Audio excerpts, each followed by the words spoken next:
दोस्तों, मुझे आपके सपोर्ट की बहुत ज़्यादा ज़रूरत है, इसलिए प्लीज़ आपने अगर सब्सक्राइब नहीं किया है तो अभी राज वाला चैनल को सब्सक्राइब करिए और बेल आइकन को दबाकर ऑल पे करिए, जिससे आपको यूनिक, मिस्टीरियस और क्रीपी कहानियाँ मिलती रहें।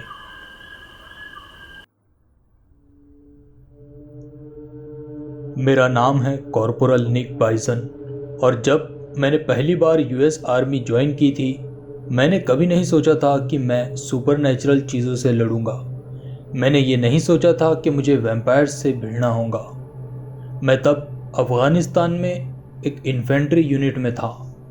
हमें ऑर्डर मिले थे कि नज़दीक के पहाड़ों में दुश्मन छुपे हुए हैं। ऐसी रिपोर्ट्स थी कि वो लोग पहाड़ी के आसपास डेरा डाले हुए हैं और उन्हें वहाँ से आता जाता देखा गया है। हमें आदेश थे कि हम इस बात को चेक करें और वापस आकर बेस कैंप पे रिपोर्ट करें। अगर वो हमें ज़्यादा तादाद में मिले तो हमें ऑर्डर था कि हम उन्हें रेडियो से ये बात बताएं, जिससे वो इन पर एयर स्ट्राइक कर सके। हमारे दल में 9 लोग शामिल थे। हमारा स्क्वाड लीडर था सार्जेंट मारिनोस। कॉर्पोरल सैवेज के बाद मैं इंचार्ज था। मैंने अपने जेब से क्लिप निकाली और अपनी ऑटोमेटिक हैंडगन को लोड किया। एक्स्ट्रा बुलेट्स के लिए मैंने अपने होल्स्टर को चेक किया और अपने बैकपैक को भी चेक किया। मेरे पास M16 भी थी और एक बोवी चाकू भी। मैंने ट्रक से बाहर देखा और मेरे चेहरे पर पसीना बहने लगा। घाटी में कोई हलचल नहीं थी। ये मिशन शुरू से ही मुसीबतों से भरा था। इससे पहले कि हम उस मनहूस पहाड़ी के पास पहुंच पाते, हमारे रेडियो ऑपरेटर ने हमें बताया कि उस इलाके में कुछ रेडियो इंटरफेरेंस है, जिससे हो सकता है शायद हम उससे बात नहीं कर पाए। कॉर्पोरल सैवेज का कहना था कि ये शायद अलग अलग तरह के मैग्नेटिक ओड्स की वजह से है जो इन पहाड़ों में पाए जाते हैं। सार्जेंट को ये बात सही लगी और उसने आगे बढ़ने का फैसला लिया। उसने कहा कि हमें बस वहाँ जाके उन्हें ऑब्जर्व ही करना है और फिर वापस आकर रिपोर्ट करनी है। लेकिन हकीकत में हम अपनी सवारी के खुद जिम्मेदार थे। अगर हमें मदद की ज़रूरत पड़ती तो हम मदद नहीं बुला सकते थे। शायद हमें इस चीज़ को अपशगुन मानकर वापस लौट जाना चाहिए था, लेकिन ऑफ कोर्स ऑर्डर्स मानने पड़ते हैं, इसलिए हम चढ़ाई करने लगे। हम उस पहाड़ी श्रृंखला के नीचे थे और हमें वो पगडंडी मिल गई जो पहाड़ के अंदर के हिस्से में जाती थी। वो रास्ता हमें एक ऐसे मोड़ पर ले गया जहाँ से 2 रास्ते निकलते थे। एक छोटी घाटी थी और दूसरी बड़ी। हम टीम्स में बढ़ गए। कॉर्पोरल सैवेज को एक टीम का मुखिया बनाया गया और सार्जेंट और मैं दूसरी टीम को लीड करने लगे। वहाँ हमारे वॉकी टॉकी भी काम नहीं कर रहे थे, इसलिए हमने ये डिसाइड किया कि दोनों टीमें शाम होते ही अपने में से एक आदमी को वापस यहाँ भेजेंगी और एक दूसरे की सिचुएशन के बारे में बताएंगी, और अगर उन्हें कुछ मिला तो वो भी बताएंगी और ऑर्डर्स का इंतज़ार करेंगी। मेरी टीम छोटी घाटी की तरफ गई। हम चारों दिशाओं में फैल गए। ये घाटी में कई मोड़ थे और हम इसके आखिरी छोर को नहीं देख सकते थे। सार्जेंट ने 2 आदमियों को आगे भेजा। घाटी की दीवारें बंजर थी और उनमें कुछ उथली गुफाएं भी थी। उनमें केवल एक आदमी ही नीचे सोकर घुस सकता था। कुछ देर बाद एक सोल्जर दौड़ता हुआ सार्जेंट के पास आया और बोला, सार्जेंट, हमें आखिरी छोर पर एक खाली मिलिट्री ट्रक मिला है। ये एक पुराना ट्रांसपोर्ट ट्रक था। इसके पिछले हिस्से में टार्प की कवरिंग थी और इसके टायर्स फटे हुए थे और उसका हुड भी खुला हुआ था। नज़दीक से देखने पर ऐसे लगा जैसे किसी ने उसके इंजन के टुकड़े कर दिए हो। ये देखकर हम सर खुजलाने लगे। इससे तुम्हें क्या लगता है सार्जेंट? मैंने पूछा। उसने अपनी ठूडी को घिसते हुए कहा, ये उसी तरह का ट्रक है जो दुश्मन इस्तेमाल करते हैं। इसमें शायद कोई मैकेनिकल गड़बड़ हुई होंगी। वो इसे दुरुस्त नहीं कर पाए, इसलिए कोई और ना इस्तेमाल कर ले, इसलिए ये सोचकर शायद उन्होंने इसका कबाड़ा कर दिया। उस वक्त मुझे ये जवाब संतोषजनक लगा था। हमने ट्रक के अंदर देखा, लेकिन वहाँ कुछ नहीं था। हम पूरी दोपहर को घाटी की खाक छानते रहे। सूरज डूबने से पहले हमारी टुकड़ी के सारे लोग एक जगह जमा हो गए और बताया कि घाटी क्लियर है। सार्जेंट मेरे पास आया और बोला, एक आदमी को वापस भेजो और कॉर्पोरल सैवेज के मैसेंजर का इंतजार करने को बोलो। उसके बाद वो दूसरों की तरफ मुड़कर बोला, और तुम सब ब्रेक ले लो और कुछ खा लो जब तक कॉर्पोरल की रिपोर्ट ना आ जाए। हम सब जमीन पर बैठकर अपना राशन खोलने लगे। मैंने जब अपना पैकेट खोला तो चिल्लाकर बोला, मेरे पास हैलपिनियो है और चीज़ क्रैकर्स भी। सार्जेंट मेरी तरफ मुड़कर बोला, तुम लकी हो लौंडे। यहाँ ऐसी चीज़ें मिलना गनीमत थी।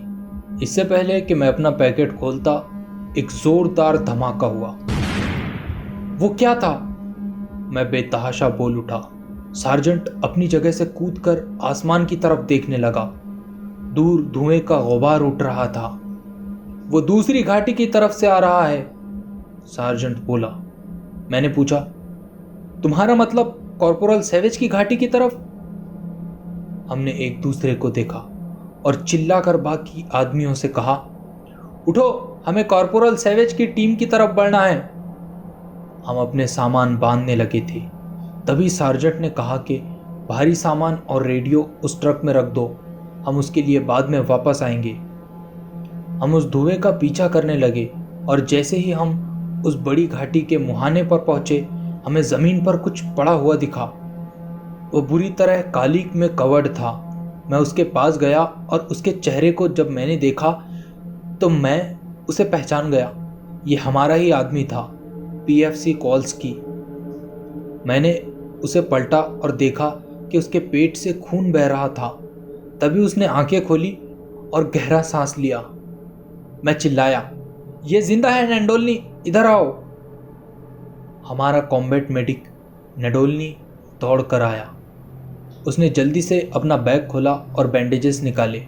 सार्जेंट भी नीचे झुककर उसे संतावना देने लगा। उसने कहा, नेडोल्नी तुम्हें ठीक कर देगा। वो दौड़ा और झुककर बोला, बताओ तुम्हारे साथ क्या हुआ था?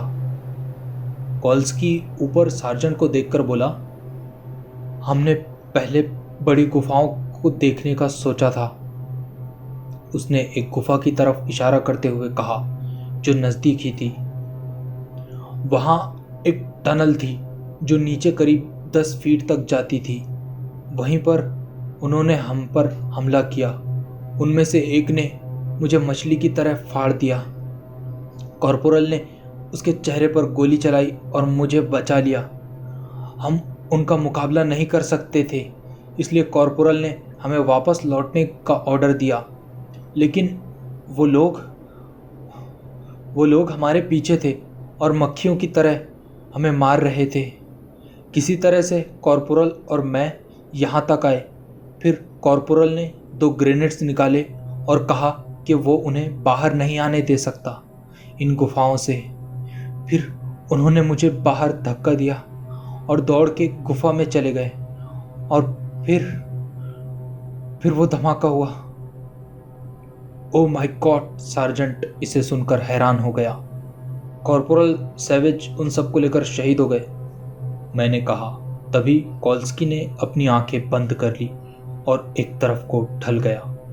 नडोल्नी ने सार्जेंट की तरफ देखकर कहा, यह मर गया है। एक लम्हे के लिए शांति रही। तो क्या हम सर्वाइवर की तलाश शुरू करें सार्जेंट? मैंने पूछा। नहीं कॉर्पोरल बाइसन, सार्जेंट बोला, यह मिशन यहीं ख़त्म हो गया है। हमारे पास न वक्त है न ही इक्विपमेंट्स। उस धमाके की वजह से दुश्मन चौकन्ने हो गए होंगे और वो और भी ज़्यादा नंबर्स में इस तरफ को निकले होंगे। हम पहले वापस उस ट्रक के पास जाएंगे, हमारा इक्विपमेंट वहाँ से निकालेंगे। हमारी किस्मत से सूरज डूब रहा है, हम अंधेरे का सहारा लेकर यहाँ से निकलेंगे। हमारे पास नाइट विजन इक्विपमेंट्स है जिसे हम देख सकते हैं। जैसे ही हम रेडियो के डेड जोन से बाहर निकलेंगे, हम फौरन मदद के लिए कॉल लगाएंगे। मैं फौजियों की तरफ मुड़ा और चिल्लाकर बोला, ठीक है, तुमने सुना सार्जेंट ने क्या कहा? 2 मिनट है तुम्हारे पास, तैयार हो जाओ। जैसे ही मैं खड़ा हुआ मैंने सूरज को डूबते हुए देखा। अचानक ही हमें जमीन हिलती हुई से महसूस हुई। हमने देखा वो चीज देखने में ऐसे लग रही थी जैसे मधुमक्खियों का झुंड हो और वो सीधे हमारे तरफ ही बढ़ रहा हो। सार्जेंट ने मशीन गन उठाई और चिल्लाया, वो आ रहे हैं। उसके बाद जो हुआ वो कल्पना से भी परे था। ऐसे लग रहा था सब स्लो मोशन में हो रहा हो। वो 5 क्रिएचर्स थे। उनमें से एक सीधे सार्जेंट के सामने लैंड हुआ, मुझसे बस चंद फीट दूर। वो दानव सार्जेंट की तरफ झुका। मैं आपको बता दूं, सार्जेंट 6 फीट 2 इंच का था और वो दानव कम से कम 7 फीट का रहा होगा। उसका ज़्यादातर शरीर एक चमड़े की तरह दिखने वाले भूरे रंग के लिबादे में लिपटा हुआ था। वो काफ़ी हल्का पर्दा सा लग रहा था। उसका सर उभरा हुआ था और कान बिल्कुल सीधे थे और उसकी भुजाएं काफ़ी लंबी थी। एक झिल्लीदार परों का जोड़ा उसके पीछे पीठ पर था, बिल्कुल ऐसे जैसे किसी चमगादड़ के होते हैं। उसकी आंखें, उन आंखों को मैं कभी नहीं भूल सकता। वो बड़ी बड़ी चमकदार लाल आंखें थी। ऐसे लगता था जैसे कोई डीमन नर्क से उठकर आया हो। 1 सेकंड के लिए मैं जम गया था। मैं बिल्कुल हिल नहीं पा रहा था। सार्जेंट ने उसके ऊपर ओपन फायर कर दिया। तभी मैं अपने होश में आया और मैंने भी उसके ऊपर गोलियां चलाई। हर कोई उन पे गोलियां चलाने लगा। मशीन गन की आवाज़ कान फाड़ने वाली थी। आप देख सकते थे कि सारे राउंड उस चीज़ पर चल रहे थे। वो दानव गोलियों के प्रभाव की वजह से नीचे गिर पड़ा था, लेकिन फिर वो धीरे धीरे दोबारा खड़ा हो गया। उसने अपने नुकीले दांत निकाले और हमारी तरफ देखने लगा। वो बहुत गुस्से में लग रहा था। फिर उसने कान फाड़ देने वाली चिंकार भरी। हमारी सारी गोलियां उसके ऊपर बेअसर गई थी। वो सार्जेंट की तरफ झपटा। उसने मशीन गन को सार्जेंट के हाथ से छीनकर दूर फेंक दिया। फिर उसने सार्जेंट को सर से उठाया और इस जोर से सर को दबाया कि वो टूट गया। उसके बाद उसने उसे ज़मीन पर फेंक दिया। फिर वो दानव मेरी तरफ बढ़ा और मुझे पकड़कर मेरी पसलियों को दबाने लगा। मुझे बहुत ज़्यादा दर्द होने लगा था। मैंने अपने हाथ से M16 छोड़ दी थी। उसके बाद वो मुझे उठाकर आसमान की तरफ बढ़ने लगा।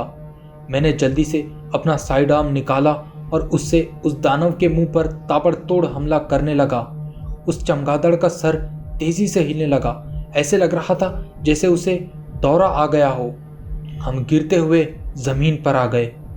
किसी तरह से मैंने अपने आप को उससे दूर कर लिया। हम एक पहाड़ की चोटी पर लैंड हुए थे। ये जगह गुफा की दूसरी तरफ थी। मैंने देखा कि वो उठने की कोशिश कर रहा था, लेकिन वो काफ़ी दर्द में भी था और दोनों हाथों से उसने अपना सर पकड़ रखा था।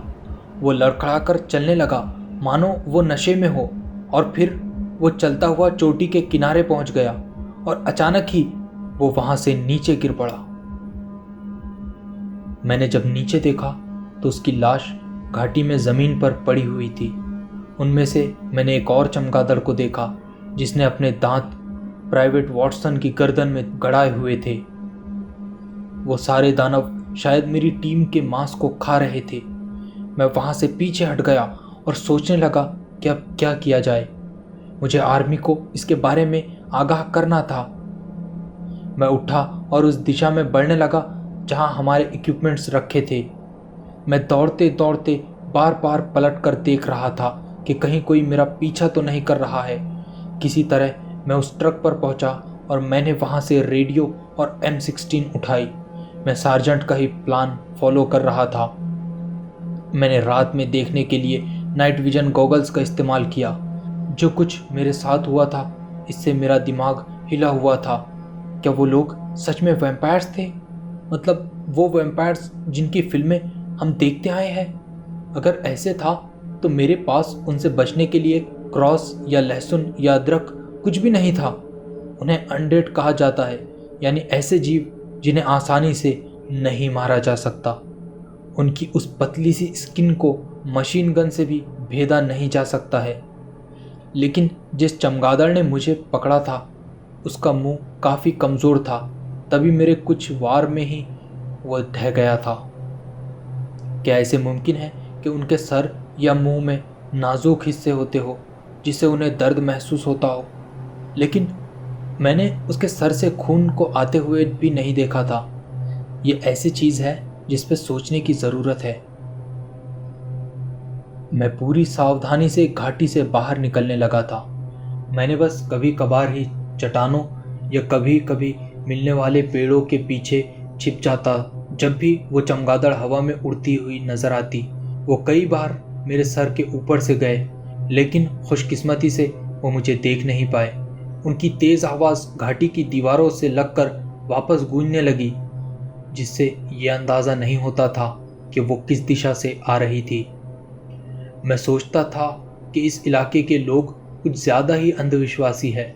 वो लोग जिन और घोल्स की कहानियाँ सुनाया करते थे जो इन वीरान रेगिस्तानों में रहते हैं।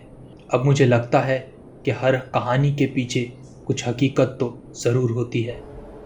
इन चीज़ों को दिन की रोशनी में कभी नहीं देखा गया था, इसलिए मैं उम्मीद कर रहा था कि अगर मैं सुबह होने तक किसी तरह बच गया तो ज़िंदा रहूँगा। मैं उस दिन जितना चला था शायद ज़िंदगी में उतना कभी नहीं चला। मैंने घाटी से दूर आकर रेडियो चलाया, लेकिन उसमें सिर्फ स्टैटिक ही आ रहा था। लेकिन मैं अपनी जान बचाने की खातिर चलता गया और आसमान अब नीला होने लगा था। सूरज अब किसी भी वक्त निकलने ही वाला था। मैंने एक बार दोबारा अपना रेडियो निकाला। इस बार सिग्नल मिल गया और मुझे एक महिला की आवाज़ आई। मैंने अपनी स्क्वाड की जानकारी देते हुए कहा, मेरी स्क्वाड के सभी लोग मर चुके हैं। आई रिपीट, सब के सब मर चुके हैं। दुश्मन की गोलियों से 50 दुश्मन गुफाओं में छुपे हैं। मुझे मदद की ज़रूरत है। यहाँ एयर स्ट्राइक कर दो। मैंने मैप निकाला और उन्हें इस जगह के कोऑर्डिनेट्स बताए। जैसे ही मैंने उन्हें आखिरी नंबर्स बताया, मुझे एक ज़ोरदार वुश की आवाज़ अपने पीछे से सुनाई दी। मैंने जब पलटकर देखा तो उनमें से एक मेरी तरफ तेज़ रफ्तार से बढ़ रहा था। मैंने रेडियो नीचे गिरा दिया और अपनी बंदूक की तरफ बढ़ा, लेकिन इससे पहले कि मैं बंदूक निकाल पाता, वो तेज़ी से मुझ पर झपटा और मुझे गिरा दिया। मेरी जब आँख खुली तो मैं एक गुफा में था। मेरी गर्दन में बहुत ज़्यादा दर्द होने लगा था। मैंने अपनी गर्दन पर अपना हाथ रखा, तभी मुझे महसूस हुआ कि ये तो खून था। अचानक ही मेरे सामने मैंने हरकत को महसूस किया। मैं उठने की कोशिश कर रहा था, लेकिन मैं बिल्कुल भी हिल नहीं पा रहा था। उसके बाद मैंने अपने आसपास फुसफुसाने की आवाज़ सुनी। वो आवाज़ चारों दिशाओं से आ रही थी। एक लम्हे के बाद गुफा के अंदर कोई साया सा आता हुआ दिखा। ये एक फीमेल वर्जन थी उन चमगादड़ों की। उसके पर मेल से काफ़ी पतले थे। उसके पीछे 2 बड़े चमगादड़ थे। ऐसे लग रहा था जैसे वो उसके बॉडीगार्ड्स हो। हालांकि मैं देख नहीं सकता था, लेकिन मुझे लगा कि मेरे आसपास कई सारे और भी खड़े थे। अचानक वो सब खामोश हो गए और गुफा के मुहाने से झांकने लगे। तभी गुफा की छत से मैंने एक धमाके की आवाज़ सुनी। जब भी आर्मी को कोऑर्डिनेट्स के बारे में डाउट होता है, वो पूरा पहाड़ ही ढहा देते हैं। मैं हंसते हुए अपनी उंगली आसमान की तरफ करके बोला, वो मेरे लोग हैं। फिर मैं उस चमगादड़ की तरफ देखकर बोला, ऐ चमगादड़ों की रानी, अब तुम्हारी बजने वाली है। और मैंने उसकी तरफ अपनी उंगली उठाई। उसने मुझे खामोश करने की कोशिश की कि तभी छत हमारे ऊपर गिर गई। कर्नल ऑस्टिन, मैंने रेडियो पे सुना, मैं मेजर ट्रेवर हूं। हमने अभी बमबारी की है। हमारी जानकारी सही थी सर। यस सर, मैं आप लोगों की मदद के लिए और टुकड़ियों को भेजता हूं। शाम होने से पहले हम पूरी घाटी को छान मारेंगे। हमें अगर रुकना पड़ा तो हम पूरी रात यहाँ ठहर सकते हैं। यस सर, मैं खुद इस खोजबीन की कमांड लेता हूँ। मुझे नहीं लगता कि इस ऑपरेशन में कोई दिक्कत होगी। हम उन्हें बचा लेंगे। वो आखिरी शब्द थे जो मैंने उस गुफा में सुने। दोस्तों प्लीज़ इस वीडियो को लाइक कीजिए और कमेंट ज़रूर करिए ताकि YouTube इस वीडियो को दूसरे लोगों तक रिकमेंड कर सके। और अगर आपने अब भी राजवाला चैनल को सब्सक्राइब नहीं किया है तो अभी सब्सक्राइब करें। मैं आपको मिलता हूँ एक और यूनिक कहानी के साथ। तब तक के लिए गुड नाइट।